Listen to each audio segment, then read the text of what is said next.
Bonjour tout le monde et bienvenue à une nouvelle capsule de Canal 14 Télémétropole. Mon nom est Alec Loisel et aujourd'hui, je me penche sur les principes de base derrière le fonctionnement d'une caméra. Donc, avant de rentrer dans le sujet, je tiens à préciser que le sujet a déjà été couvert en plus en profondeur que je vais y aller par des gens qui ont plus de talent que moi. Donc, juste pour être clair, ce n'est vraiment qu'une simple mise à niveau pour qu'on sache tous à quoi je fais référence quand je parle par exemple d'ISO, d'aperture et de shutter speed. Euh, donc, voilà. Pour ce qui est d'une caméra, il y a trois principes, si on veut, fondateurs derrière la capture de la lumière et la transformation de cette lumière-là en image. Euh, Anciennement, c'était quelque chose qui était fait sur du film photosensible. Et c'est ce qui nous amène à notre premier paramètre.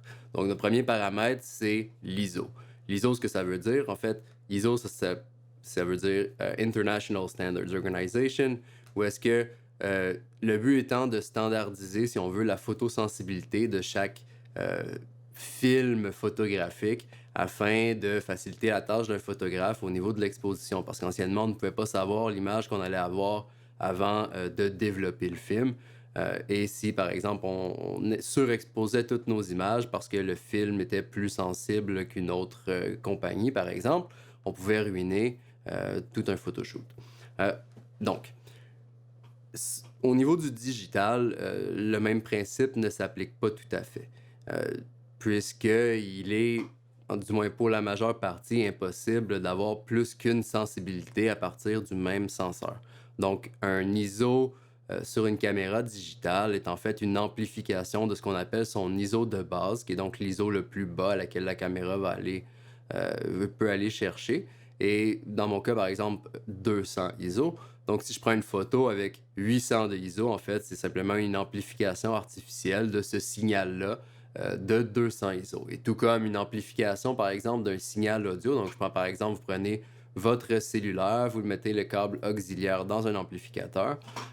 Eh bien, pour environ 60% de la marge de manœuvre d'amplification, vous ne remarquez pas trop de dégradation, si on veut, de la qualité sonore. Donc, ça ne fait que convertir le signal en quelque chose que les haut-parleurs peuvent euh, facilement, si on veut, en un son audible émis par les haut-parleurs. Euh, Jusqu'à temps que vous arriviez si on veut, dans le maximum de ce qui est permis au niveau de l'amplification. Quand on arrive dans le maximum, là, tout d'un coup, on introduit beaucoup de bruit. Et c'est justement ça qu'on appelle aussi le noise en photographie. Donc, ce sont des petits points, si on veut, dans l'image. Euh, et c'est ce qui m'amène, si on veut, au point que chaque paramètre a son effet principal et a aussi son effet secondaire. Donc, je vous fais un petit dessin pour vous illustrer ça. Donc, premièrement, on va cadrer ça dans le sens de la réception qui reçoit plus de lumière ou qui reçoit moins de lumière, donc de photosensibilité. Donc, à gauche, on va avoir les items qui réduisent la photosensibilité. Et à droite, nous allons avoir les items qui augmentent la photosensibilité. Et donc, on a notre premier paramètre qui est l'ISO, ayant, si on veut, toute une branche, une fourchette, si on veut, d'ajustement. On a l'iris, ou communément appelé aperture en anglais.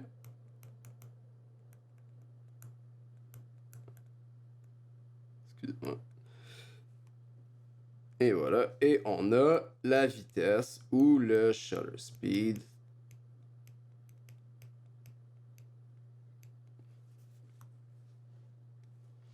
Et du côté de l'ISO, par exemple, donc un chiffre plus bas sera donc moins photosensible, donc 100 ISO, et plus bas que, par exemple, 6400 ISO, et a aussi moins de bruit.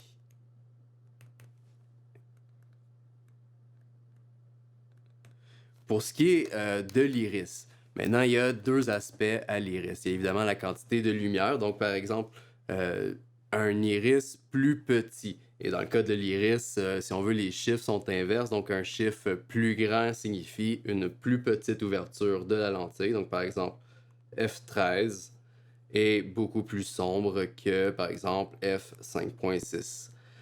Et f13, par contre, aura un plus grand champ en focus, donc plus de focus une plus grande facilité et moins de focus pour ce qui est, par exemple, d'un f5.6.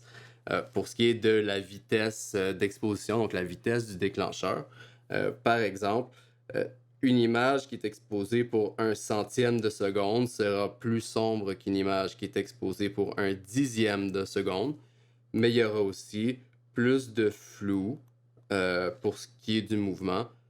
Excusez-moi, moins de flou pour 1 centième et plus de flou pour une image qui est prise à 1 dixième de seconde.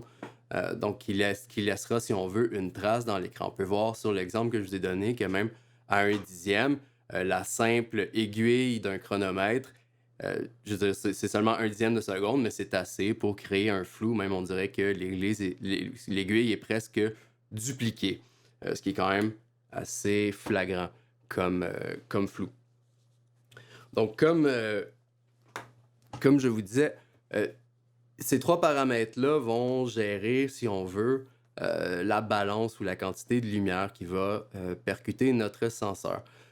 Et ils ont une relation entre chaque. Donc, puisque, par exemple, F13 capture moins de lumière que F5.6, si je voulais prendre la même image à F13, je pourrais, par exemple, augmenter mon ISO ou augmenter ma vitesse de déclencheur et garder une exposition qui est, somme toute, acceptable, du moins dans la norme. Ce qui nous amène, dans le fond, au deuxième point, c'est qu'on a une certaine marge. Donc, dépendamment du contenu qu'on fait, on peut se permettre plus ou moins de flou. Évidemment, on peut toujours rajouter du flou par après en post-production, mais on ne peut jamais en enlever d'une image. Donc, on va toujours mettre la priorité sur une vitesse d'actuation qui est plus rapide versus moins rapide pour la lumière qu'on a, évidemment, toujours compte tenu d'un paramètre, si on veut, du rendu qu'on cherche à obtenir. Euh, donc, pour ce qui est de la vitesse d'activation, en termes de film, il existe ce qu'on appelle la règle de 180 degrés. Et Media Division a fait une excellente série vidéo là-dessus. J'en mets un petit extrait d'ailleurs à l'écran. Et en gros, tout ce que ça veut dire, c'est que c'est un paramètre qu'on ne pourra pas, si on veut, modifier à notre guise. Tout à fait, on va avoir un petit barème assez mince dans lequel on va pouvoir jouer avec ce paramètre-là. Ce qui fait qu'en réalité, ça simplifie un petit peu les choses pour nous parce que ça nous laisse deux paramètres principaux à gérer. Donc, si ce n'est pas un, ça va être l'autre et on se retrouve un petit peu avec l'image qu'on a retrouvée. D'ailleurs, vous avez remarqué les images là, à l'écran qui passent. C'est juste un petit setup que j'ai fait rapidement pour démontrer, si on veut, les points qu'on veut. Mais vous remarquerez que les images sont de très basse qualité et qu'il y a de la poussière sur le senseur. C'est fait exprès, en fait, parce que je vais vous montrer dans une série comment on répare une image et comment, si on veut, on peut aller sortir une exposition ou du moins un rendu final qui est très proche, même si notre image initiale n'est pas idéale. Et ce qui nous amène, dans le fond, au white balance. C'est l'autre paramètre qui va affecter notre image. Dans la plupart des cas, un white balance automatique et qui sera corrigé en post est amplement suffisant pour l'application qu'on en fait. Mais sinon, simplement comprendre que le white balance, que ça fait la balance de blanc, c'est que ça gère, si on veut, les, la, la lumière, en fait, a différents ranges. Donc, la lumière du soleil, par exemple, a une couleur différente d'un tube fluorescent. Donc, ce que ça fait, le white balance, c'est que ça nous permet de comprendre quelle est la lumière, justement, ambiante pour en extraire la bonne couleur. Donc, plus la lumière est jaune, plus, si on veut, les degrés seront bas. C'est mesuré en degrés Kelvin.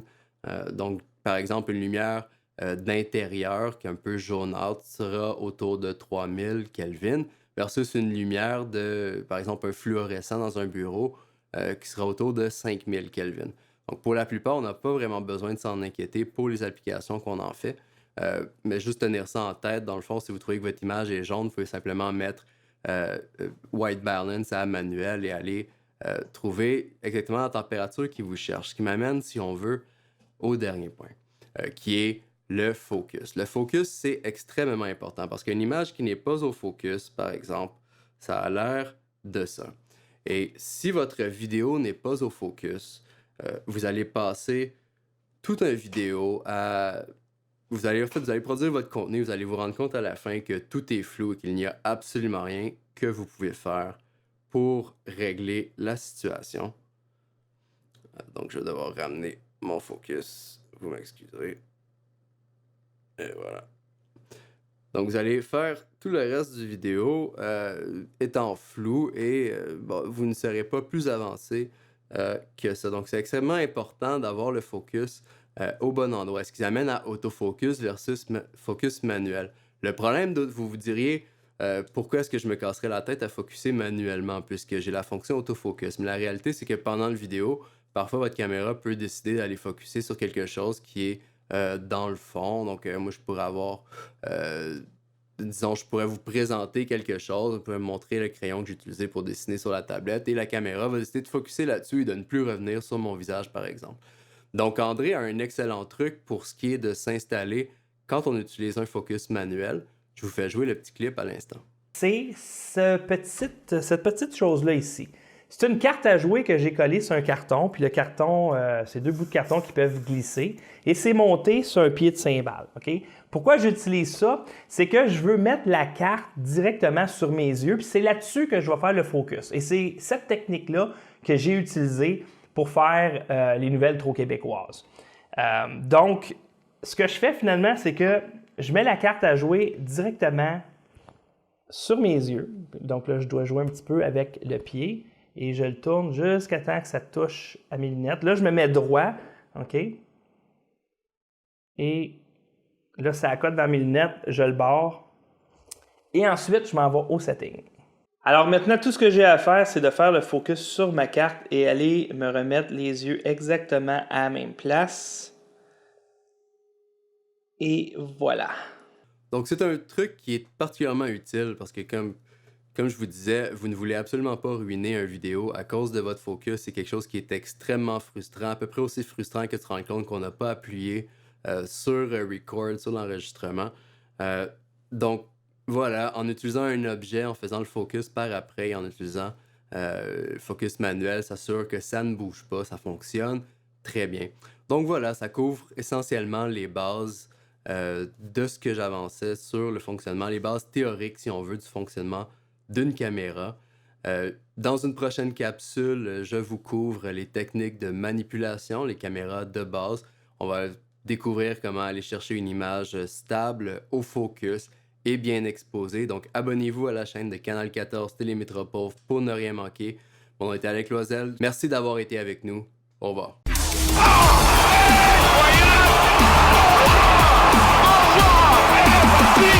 Bonjour,